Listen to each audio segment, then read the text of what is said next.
चंचलकर, assistant professor, department of history, government arts college, Kota. Paper MA final, subject history, paper 8th A, paper name ancient India, socio economic life and institutions. विगत videos में आपने पुरातात्विक स्रोतों के बारे में पढ़ा है और पुरातात्विक स्रोतों के अंतर्गत आप 2 पॉइंट पढ़ चुके हैं। पहला अभिलेख और दूसरा मुद्राएं। पुरातात्विक स्रोत में तीसरा स्रोत है मुहर। मुहर जिसे आजकल आप लोग सील के नाम से जानते हैं, और सील किसी भी चीज़ के लिए कब प्रयोग किया जाता है, जब हमें किसी वस्तु की, किसी पत्र की प्रामाणिकता की जांच करनी होती है तब।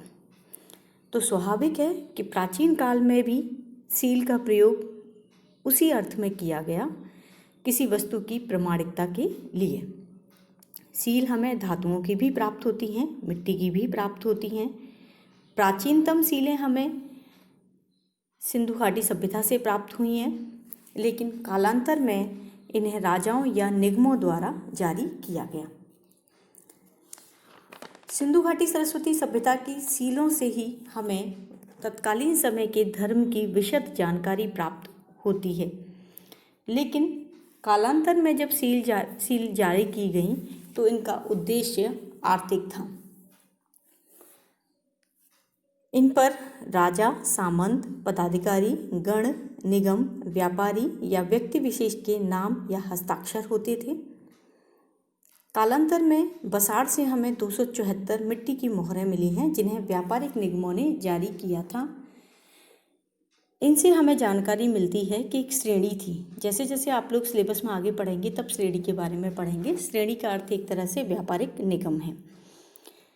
एक ऐसी श्रेणी की जानकारी मिलती है जिसमें साहूकार, व्यापारी और माल ढोने वाले सभी उस श्रेणी के सदस्य होते थे, और इसीलिए व्यापारिक निगमों ने इन्हें जारी किया था।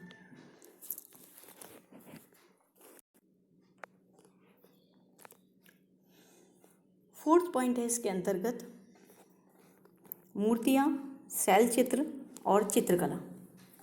मूर्तियाँ, अगर आप कोई मूर्ति देखते हैं तो मूर्ति को देखते ही आपको अगर ये पता होता है ये मूर्ति किस भगवान की है या किस चीज़ की मूर्ति है, तो आप सहज ही एक बार देखी हुई चीज़ को से आप अनुमान लगा लेते हैं कि यह मूर्ति उसकी है।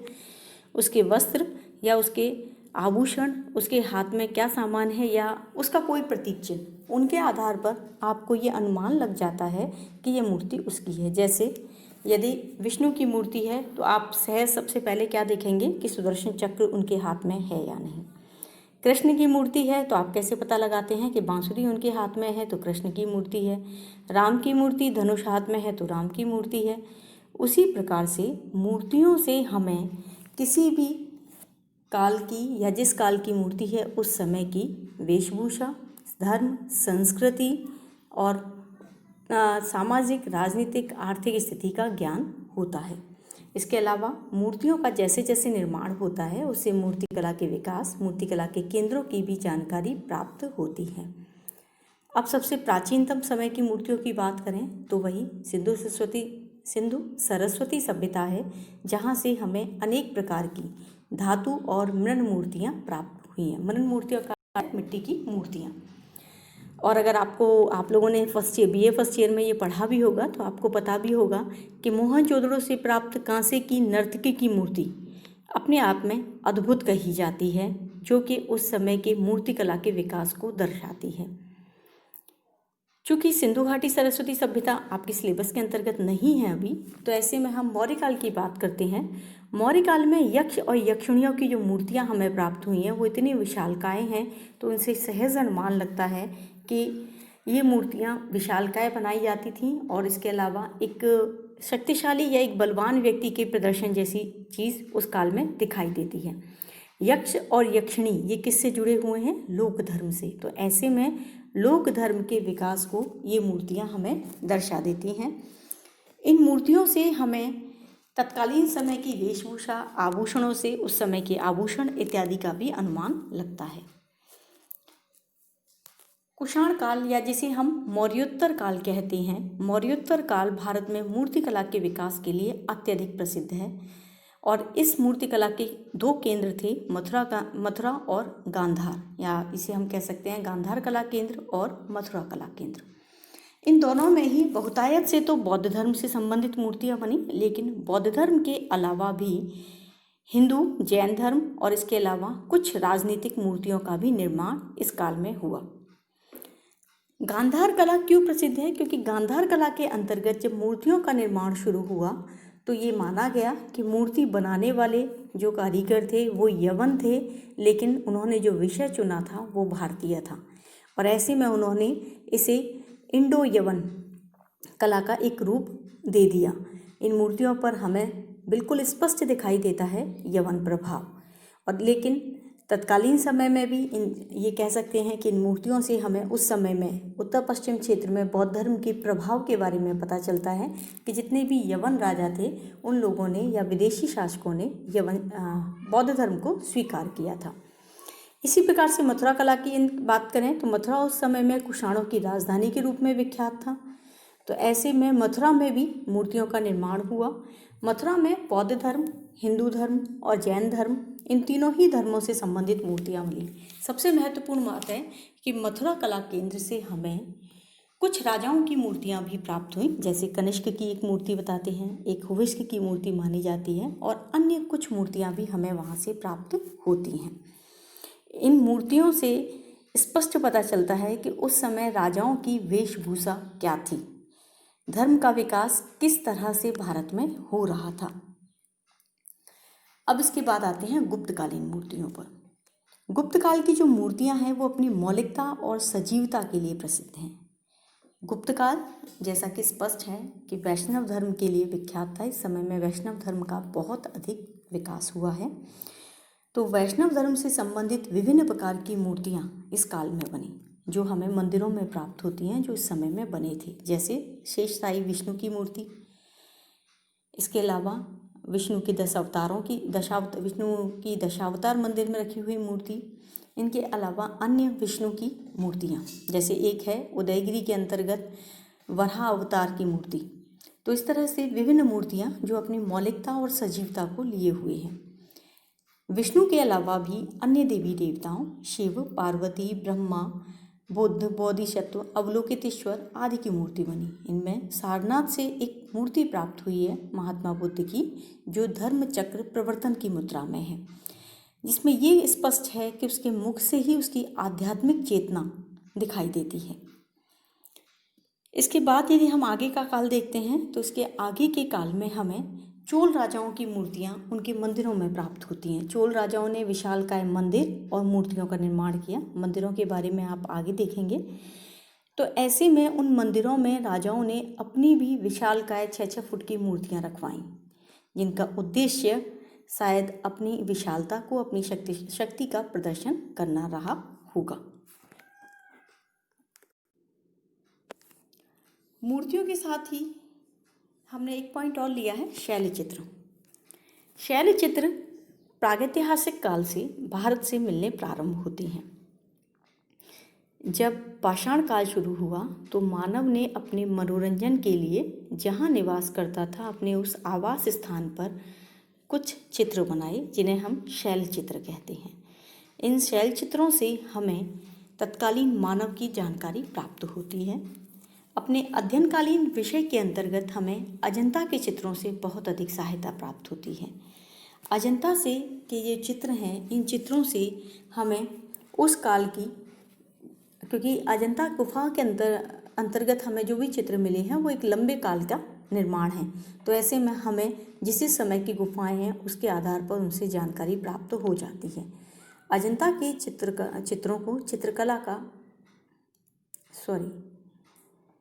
और इसके अलावा मंदिरों, भवनों आदि में भी चित्रकला के अवशेष प्राप्त होते हैं। शैलचित्र और चित्रकला लगभग एक ही चीज़ है। जहाँ हम शैलचित्र की बात करते हैं तो शैलचित्र का मतलब हो गया चट्टानों पर चित्र, और जहाँ हम चित्रकला की बात करते हैं तो वो चित्रकला हो गई मंदिर या भवनों पर चित्र। दक्षिण भारत के अनेक मंदिरों पर हमें विभिन्न प्रकार के चित्रों के अवशेष प्राप्त होते हैं। अजंता के चित्रों की जहाँ हम बात कर रहे थे, तो अजंता के चित्रों में बुद्ध का महापरिनिष्क्रमण चित्र, मरणासन राजकुमारी का चित्र, पद्मपाणि अवलोकितेश्वर का चित्र, अपने बालक के साथ अंधे तपस्वी माता पिता का चित्र, राजा द्वारा पैरों में पड़ी स्त्री को दंड देना, ज्ञान प्राप्ति के पश्चात बुद्ध का यशोदा और राहुल से मिलने का चित्र अपने आप में बहुत अद्भुत कहे जाते हैं।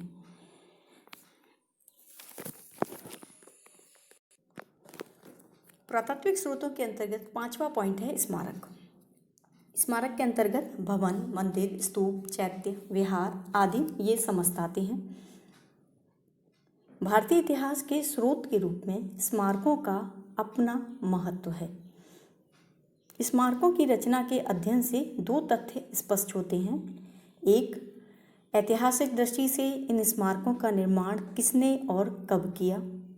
दूसरा, उनका स्वरूप, स्थापत्य, तकनीक का अध्ययन।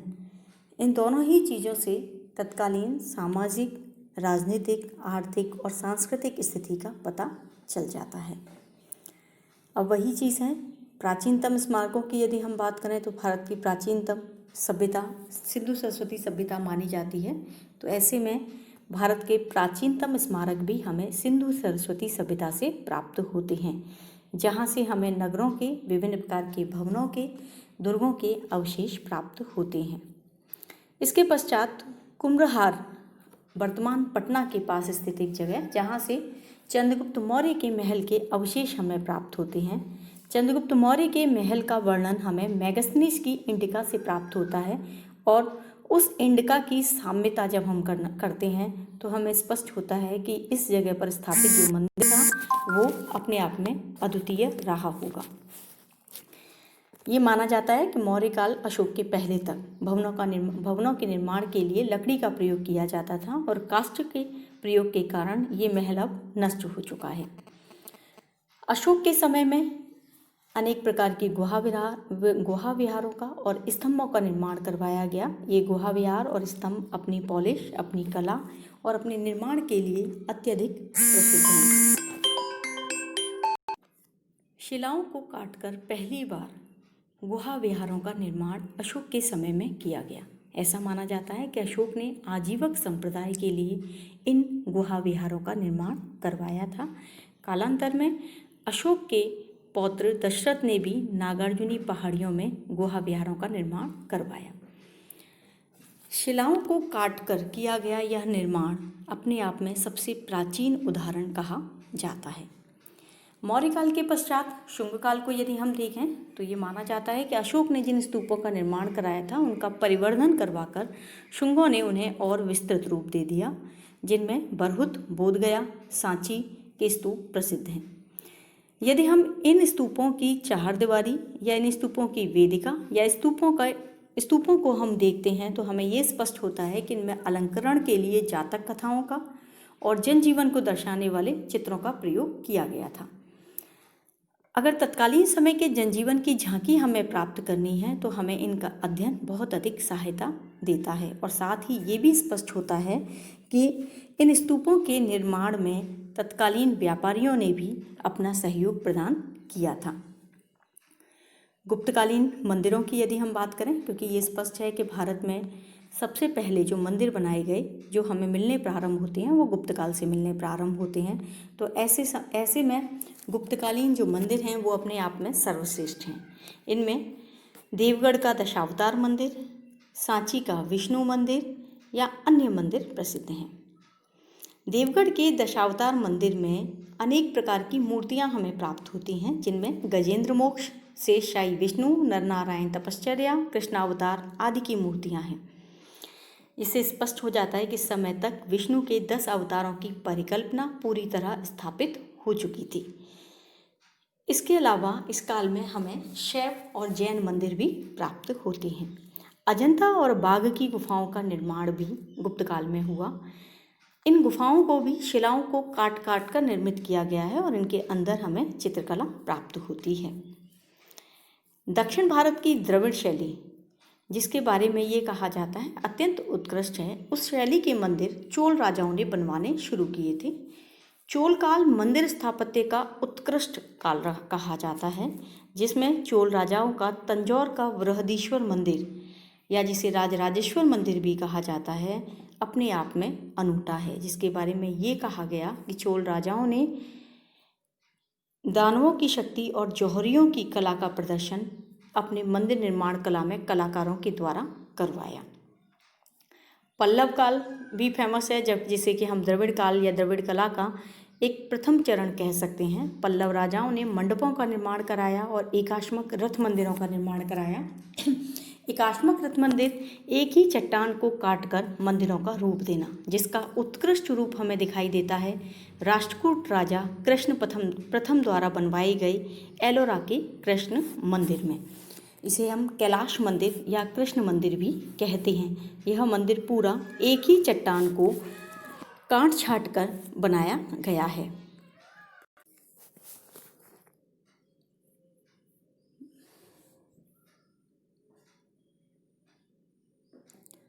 भारतीय संस्कृति का विदेशों में भी प्रचार प्रसार हुआ था, और विदेशों में भी प्रचार प्रसार होने का परिणाम ये रहा कि वहाँ भी भारतीय धर्मों से संबंधित स्तूप, मंदिर, चैत्य आदि का निर्माण हुआ।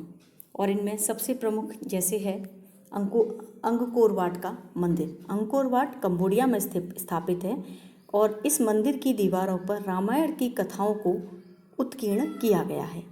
इसी प्रकार से बोरोबुदुर जावा में हमें एक विशाल स्तूप प्राप्त होता है, जिसे एक विशाल का स्तूप कहा जाता है। इससे स्पष्ट होता है कि यहाँ बौद्ध धर्म और संस्कृति का प्रचार प्रसार हुआ था। इस प्रकार से पुरातात्विक स्रोत हमें प्राचीन भारतीय सामाजिक और आर्थिक जानकारी प्रदान करते हैं।